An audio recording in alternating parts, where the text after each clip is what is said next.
you wanted the best, you've got the best podcast. The hottest podcast in the world.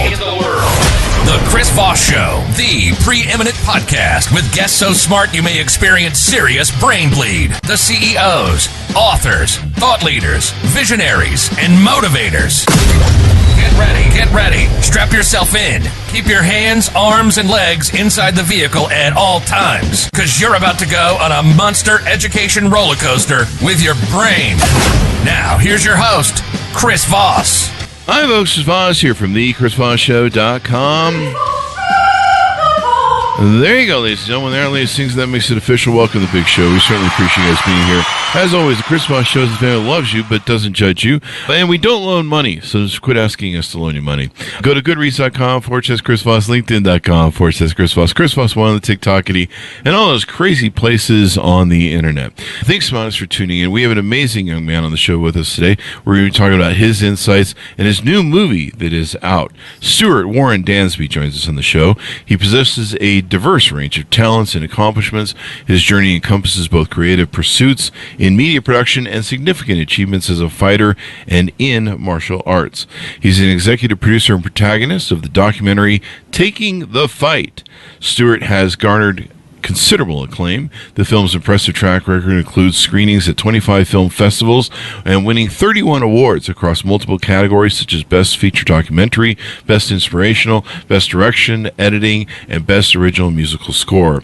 Its availability on major streaming platforms underscores its broad appeal and success in reaching audiences worldwide. Just came out in August of 2024. Welcome to the show, Stewart. How are you?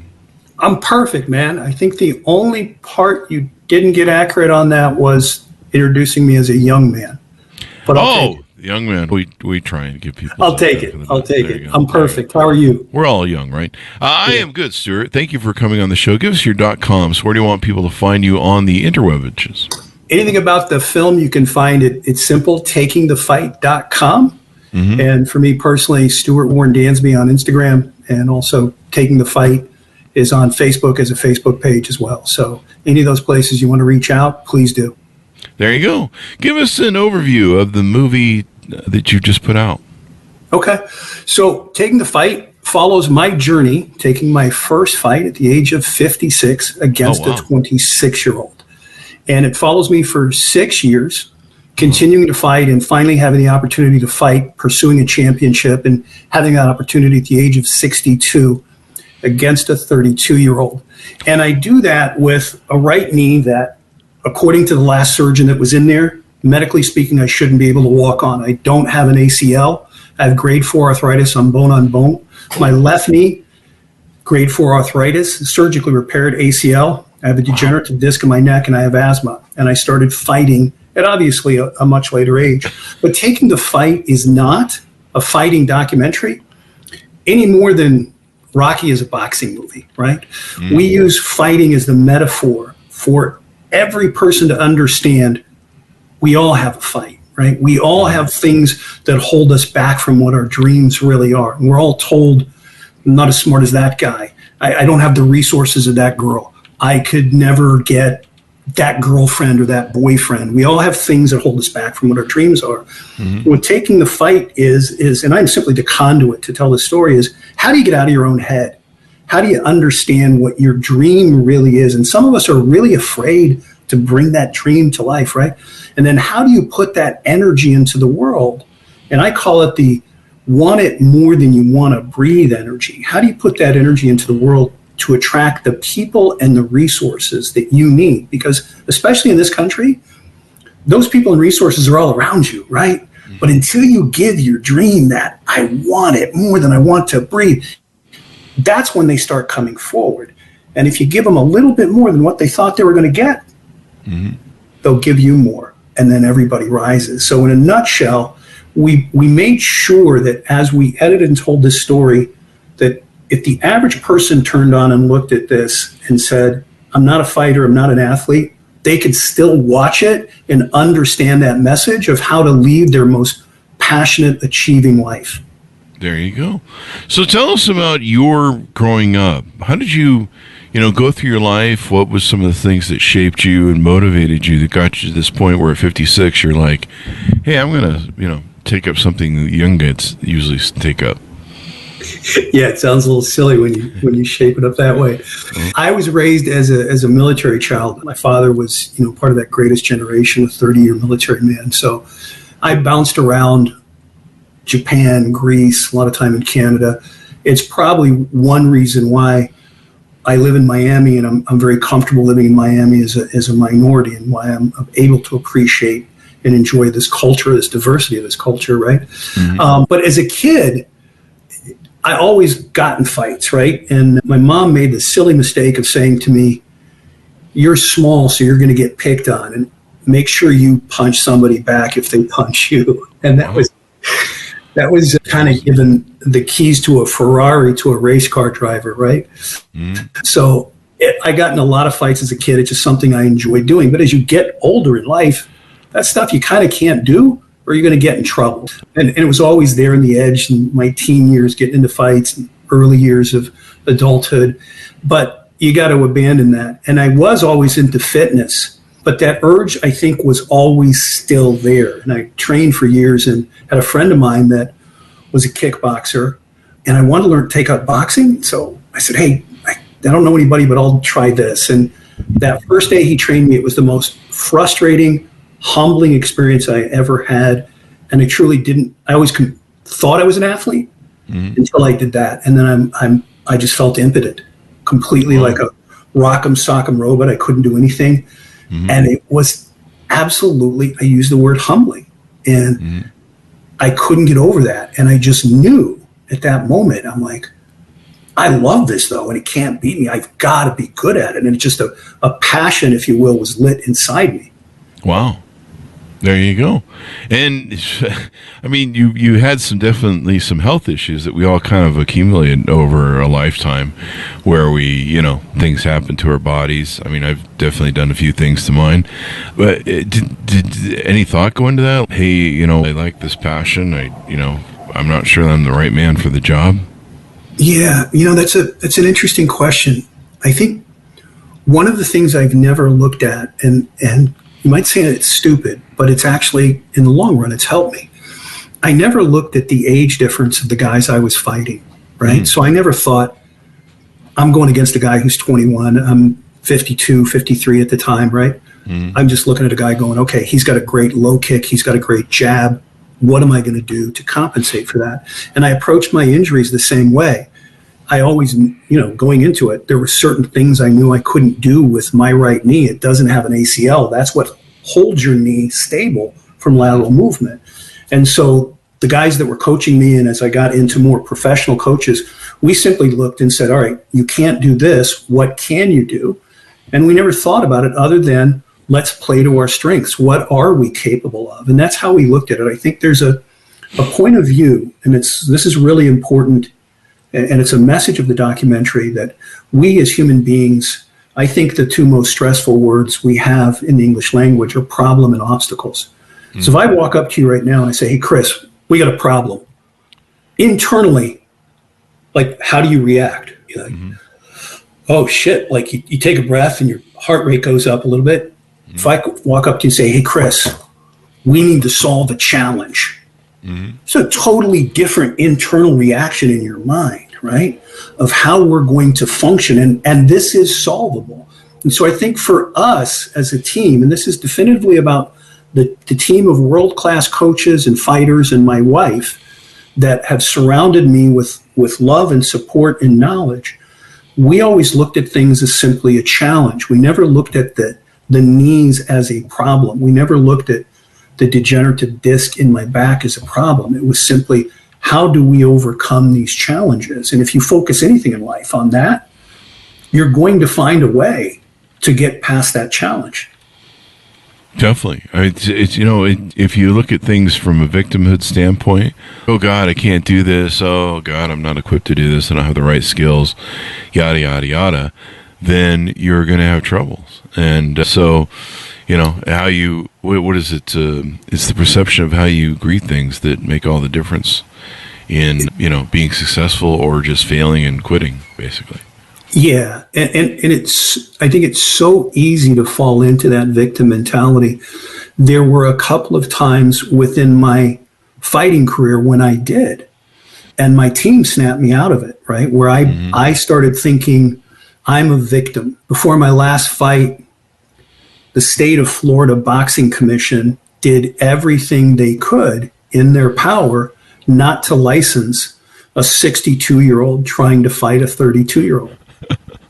and put me through hoop after hoop. And I mean, this went on for 8 weeks. Wow. First, it was a physical that was 3 pages long, unheard of. But I went and got it, sent it into the state. 2 weeks go by, the promotion calls me and says, hey, now they want proof of your previous fights. Send that into the state. 2 weeks go by, promotion calls me. Now they want sparring video. This is unprecedented. I've fought already numerous times at this point, and for somebody to ask me this is crazy. So I'm starting to get frustrated. And you got to couple that with the stress of a training camp where you're training twice a day. You're literally getting beaten up as you're sparring. You're cutting weight, and your mind obsesses about the fight. And your body daily, your will is challenged on how far you can push yourself. And then you have that added layer of pressure of what if I don't get my license? What if I go through all this and they don't give it to me? Yeah. And then I remember this. It was a Friday afternoon around 3:00, and the promotion calls me and says, now the state wants an EKG stress test, and they want a bleed out test, which is a test to find out how quickly your blood coagulates if you get split open. This is a Friday. I'm weighing in on the following Friday, and I said, how long do I have to do this? And they said, Wednesday or the fight's off. Wow. At that moment, Chris, I went into being a victim. I hung up the phone and I literally say to myself, this is ageism. They are discriminating against me because of my age. Wow. And I called my wife, Stella, to try and get some sympathy. Unfortunately, for me, Stella is a bad sympathizer and she's a really good teammate. And she says to me, she's not like, oh, baby, I feel bad. She says, dude, if I'm the state of Florida and I see a 62-year-old trying to fight a 32-year-old on paper, I'm getting as far away from you as humanly possible. I'm looking at you as a liability that might die in that cage. Yeah, and she said to me, they don't know you. They don't know how hard you train. They don't know the world-class, high-level UFC fighters you go against. They don't know your coaches. They don't know your heart. Beat them. Stop being a victim and beat them at their own game. If that's their challenge, find a way to get the test done, right? So even on that championship journey, my point is, we all have moments where we can fall into that mentality, right? And that's the power of a team around you that won't buy into your BS. And I'll say to you, no, level up, get yourself together and find a way. There you go. What are your thoughts on the fight between Tyson and it looked like it was going to go down there, and then I guess it fell apart with something that happened with his health. But what did you think of the Tyson fight with that young man? I think, Jake Paul gets wrecked by a lot of people because a lot of people still call him a YouTuber and just a guy who's looking for publicity. But I know fighters that I know that are high level that are his sparring partners, and that he'll call in for this. And what I do know about Jake Paul is he takes this really serious. He might have started it for one reason, to make money and publicity, but he takes himself very seriously as a fighter. And I know his skill level has grown dramatically. So he's a legitimate boxer. I'm not going to say that he's world class yet, but he is a legitimate boxer. I think the whole thing comes down to here is, and everybody knows Tyson's power is amazing. How many rounds does it go? If Tyson can touch him in the first couple rounds, I think it's Tyson's fight. I think the longer it goes, this kid's a smart fighter too. He's got a higher fight IQ than most people give him credit for. And if it goes into the latter rounds, I think it's a 6-round fight. Then I think it's going to favor Jake Paul. But people want to criticize him. Listen, boxing is called prize fighting, right? That's what it's called. So these guys are out here to fight to make money. So why would you criticize them? And why would you criticize Mike Tyson for still wanting to fight at this age? If I walked up to somebody in the corporate world and I said, hey man, you're 60. I think you should retire. They would be offended. But we certainly judge our athletes that way. And the reason we do is because we want to see them go out in glory. And I get that. We want to see our athletes go out on the top. But it's not our choice. It's that athlete's choice. That's true. And no one wants to see anybody get hurt, too. I mean, that's one thing that... Yeah, especially the guys you might have idolized, right? Yeah. No one wants to see when, people go down for, whatever. So why do you think the film has won so many awards? It's won a ton of awards. Why do you think it's been so endearing to people that have watched it? 100%. It's because, and I'll use the word successful, we were successful in delivering the message and not having just a boxing or a kickboxing documentary, a martial arts documentary. I think one of the most compelling things for me as we went on this journey, and this was 9 years in production. It was 9 years this June. We went through 4 or 5 different editors, and every time we would see the first edit, it would be my nightmare, which is, this is just a clunky, narcissistic journey about me. And that was what it's the truth. I'm like, I don't want that. That isn't what this is for. When I had taken my very first fight, as I was going through that training camp, people were walking up to me and stating, you're inspiring me. You're inspiring me. And I would look at them and just say, I don't know what you're talking about. I'm trying to knock a mofo out and not get knocked out. What do you mean?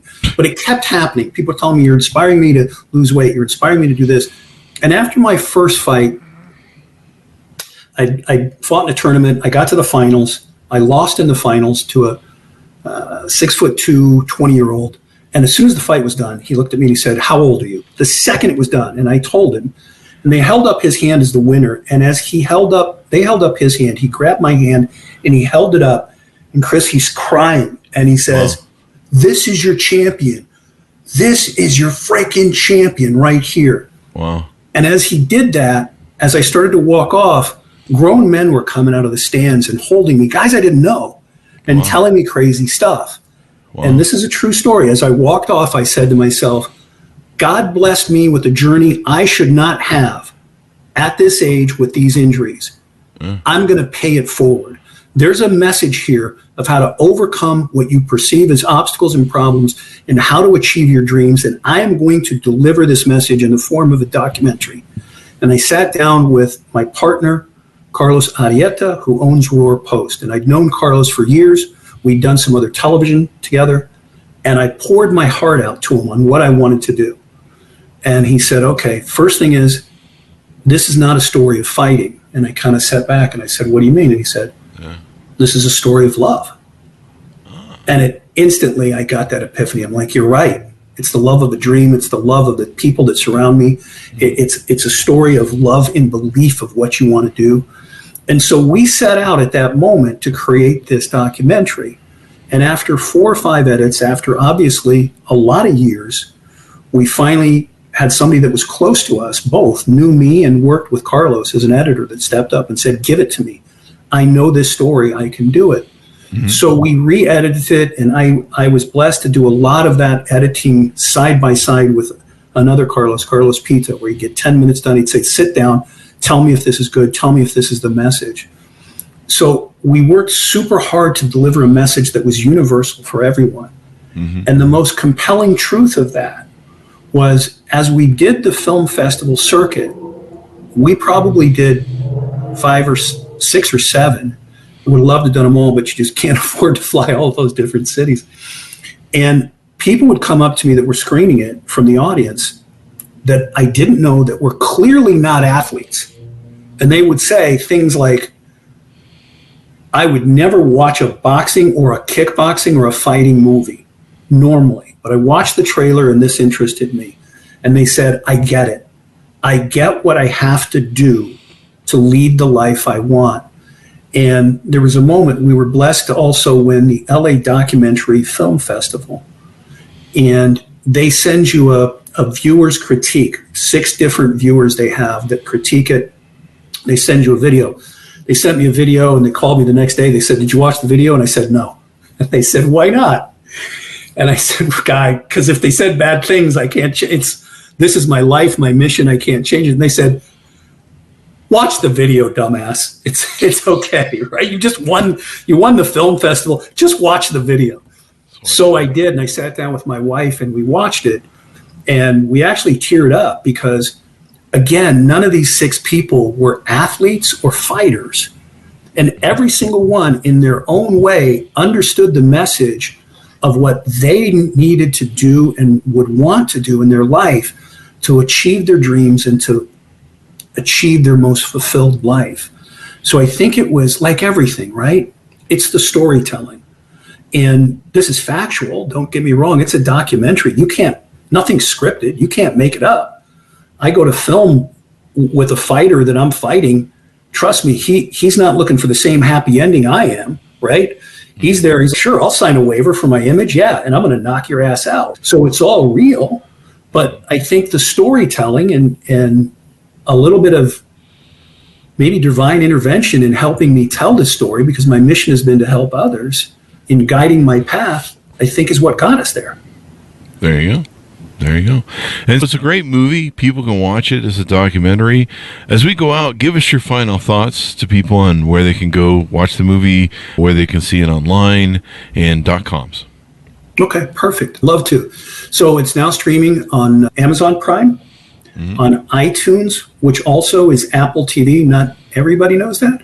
And Google Play. So you can watch it on any of those channels, live streaming anytime you want. Again, you can touch base with me at Stewart Warren Dansby on Instagram, and you can get all the information we just talked about from the trailer to direct links to where to watch it are on takingthefight.com. There you go. Takingthefight.com. Everyone should check it out. People love Story of Rebirth. They love Rising from the Phoenix from the Ashes. They like stories where, I think we all are heartened when we see people excel. I follow several bodybuilders who are in my age or older. They're working out and they've got their bodies in great physique, and I'm like, I want that for me at my age too. So there you go. I think it helps really inspire and motivate people. So thank you for coming on. We really appreciate it, Stewart. Absolutely, Chris. Truly my privilege and my pleasure to be here. There you go. And thanks for tuning in. Go to goodreads.com/Chris Voss, LinkedIn.com/Chris Voss, and all those crazy places on the internet. Check out the movie wherever fine movies are sold that you can take and get involved with it there. Taking the Fight. And definitely inspiring. Share it with your friends and family. Won tons of awards. So 25 film festivals, 31 awards. You're definitely going to enjoy it. Thanks so much for tuning in. Be good to each other. Stay safe. And we'll see you guys next time.